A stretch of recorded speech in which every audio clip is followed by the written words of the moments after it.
हम लोग बात करेंगे यहाँ पे। बहुत सारे लोग बता रहे हैं, बहुत सारे लोग कह रहे हैं कि बहाली जो है संविदा पर फरवरी मार्च में आ जाएगी, ठीक है। इसका क्या हकीकत है, क्या लॉजिक होता है, आज की इस वीडियो के माध्यम से आपको समझने को मिलेगा, ठीक है। तो चलिए, वीडियो पर अगर नए हैं तो आप एक लाइक कर दीजिए, शेयर कर दीजिए, ताकि सब लोगों तक बात पहुंच सके। और जो भी बातें होता है, देखिए, आधा फसाना आधा झूठा मैं नहीं बात करता हूँ। जो फैक्ट होता है, सही होता है, वही बताता हूँ, भले किन्हीं को बुरा लगे, किन्हीं को दिक्कत लगता है, ठीक है, क्योंकि सही बात से दिक्कत लगते हैं। तो मैं सही ही हमेशा बताता हूँ। यहाँ पे बहुत सारे लोग बता रहे हैं कि फरवरी से मार्च में बहाली आ जाएगी संविदा का, तो ये क्या हकीकत है आप लोग खुद समझिए। आप लोग को मैं एक नोटिफिकेशन कुछ दिन पहले डाला था कि संविदा स्टाफ नर्स और जो 2800 कुछ जो सीसीएच का सर्टिफिकेट कराना है ब्रिज कोर्स के माध्यम से, तो क्या ये, इसका क्या हकीकत है, ठीक है ना। इसका क्या हकीकत है, मैंने बताया था कि सारा बहाली जो है राज्य स्वास्थ्य समिति का आ चुका है। बस स्टाफ नर्स और वो सीसीएच का सर्टिफिकेट जिससे सीएचओ बनते हैं, यही दो बहाली अभी पेंडिंग है, बाकी है। उस नोटिस में आप जाइएगा तो जो सीसीएच के सर्टिफिकेट है, उस सीसीएच के सर्टिफिकेट के लिए वहाँ पे देखिएगा तो लिखा हुआ है कि चूंकि समान रोस्टर होने के कारण जो 45 उस समय 4500 बहाली चल रहा था, प्रोसेस में था, इसलिए वहाँ पे लिख दिया गया है कि समान रोस्टर होने के कारण विभागीय जो बहाली है सीएचओ 4500 पूर्ण होने के बाद ये बहाली दी जाएगी। तो वो सीएचओ 4500 की बहाली अभी भी पूर्ण नहीं हुआ है, क्योंकि जो वेटिंग लिस्ट की बात कही गई थी वो अभी तक आया नहीं है। जब तक वो नहीं आ जाता है तब तक बहाली कंप्लीट नहीं माना जाएगा, और जब तक बहाली कंप्लीट नहीं होगा वो सीसीएच वाला देगा नहीं, ठीक है, जिससे जीएनएम वाला भी फॉर्म भर सकता है और उसको सीसीएच का सर्टिफिकेट मिल जाएगा।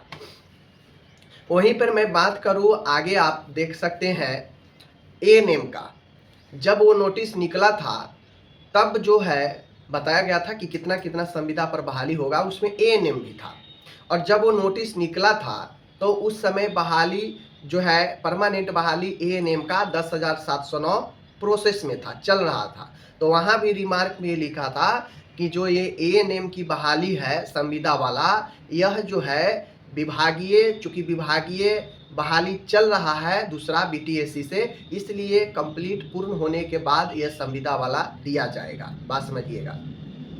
आप लोग देखे होंगे कि जैसे ही बहाली पूर्ण हुआ संविदा परमानेंट वाला, 25 के आधे 25 बीतने के बाद जैसे ही पूर्ण हुआ, तो आपको पता होगा कि चुनाव से कुछ समय पहले संविदा वाला एएनएम 5006 का बहाली दिया गया, ठीक है। जबकि उस नोटिस में 1300 समथिंग ही एएनएम संविदा का जिक्र था, लेकिन चूंकि 2-3 साल बीत चुका था उस नोटिस का, 2 साल, तो इस बीच में बहुत सारे पद खाली हुए, तो 5006 संविदा पर आया, ठीक है। जब कंप्लीट हो गया अस्थाई वाला तब। अब इससे आप खुद समझिए कि जब वहाँ पे ऐसा सिचुएशन है, तो ये जो बीटीएससी 11,389 की बहाली जो अभी चल रही है, जो अभी वेटिंग में है, जिसका अभी क्लियर नहीं हुआ है, तो उस हिसाब से संविदा वाला भी बहाली नहीं आएगा जब तक ये क्लियर नहीं होगा तब तक। क्योंकि क्लियर होने के बाद जो संविदा में होंगी उसको हो सकता है नौकरी हो जाए, बात समझ गए ना, परमानेंट वाला में, तो वो सब छोड़ के परमानेंट में आ जाएंगी, तो सीटें खाली होंगी। तो सीटें जब खाली होंगी तो एक साथ जो है दोनों की बहाली दे दिया जाता है, ऐड करके दे दिया जाता है कि सीटें बढ़ गई, बात समझ गए ना, संविदा में।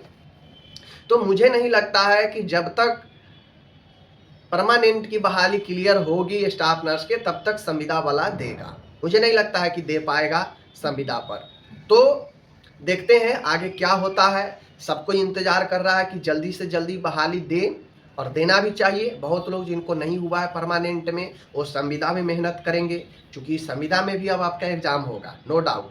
तो ये सारा सिचुएशन है, बाकी देखते हैं कब आता है। लेकिन प्रीवियस रिकॉर्ड के अकॉर्डिंग जब तक इस अस्थाई बहाली कंप्लीट नहीं होता है तब तक जो है संविदा वाला आना थोड़ा सा मुश्किल लग रहा है, ठीक है। बाकी आपका क्या कहना है कमेंट करके जरूर बताएं।